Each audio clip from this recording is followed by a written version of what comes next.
18th and 19th century, it was decided that it was just not appropriate for all this knowledge to come from an African country. Now, when did we come up with the idea that the Greeks created everything from scratch? Well, believe it or not, it happened in the 18th and 19th century.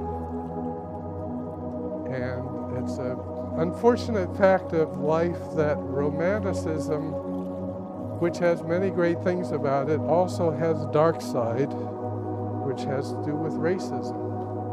And in the 18th and 19th century, it was decided that it was just not appropriate for all this knowledge to come from an African country. If you read what the Greeks said, not what we think, but if you read what the Greeks said, they said they got everything from Egypt. They got all their knowledge from Egypt.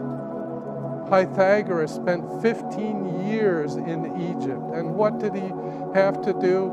He probably had to spend 5 years convincing them that he was worthy to get the knowledge that they had. Remember, knowledge was power. Knowledge was sacred.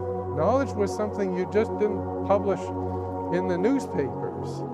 Knowledge was guarded very closely because it was of tremendous value. You wouldn't give it to anybody. You would give it to somebody who was willing to shave his head and be a penitent for 5 years, and then you might start to tell him things. Okay? And the Greeks did this. Pythagoras did this. Other Greeks did this. And they said that they got all their knowledge from the Egyptians. Now, when did we come up with the idea that the Greek? First of all, you cannot study the Egyptians as an archaeologist or as an astronomer or as a philosopher or as an anthropologist. You must put it all together because they put it all together. With that knowledge, if it survived to the time of the Roman Empire, where would it have been kept? Yes, in Alexandria, in the museum, the library at Alexandria. And what happened to the library?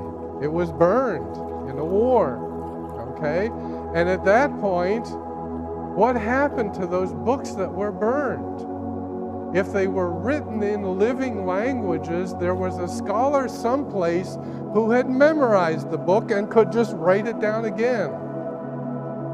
But if it was in a dead language, like ancient Egyptian hieroglyphics, end of story. Can't be reconstructed.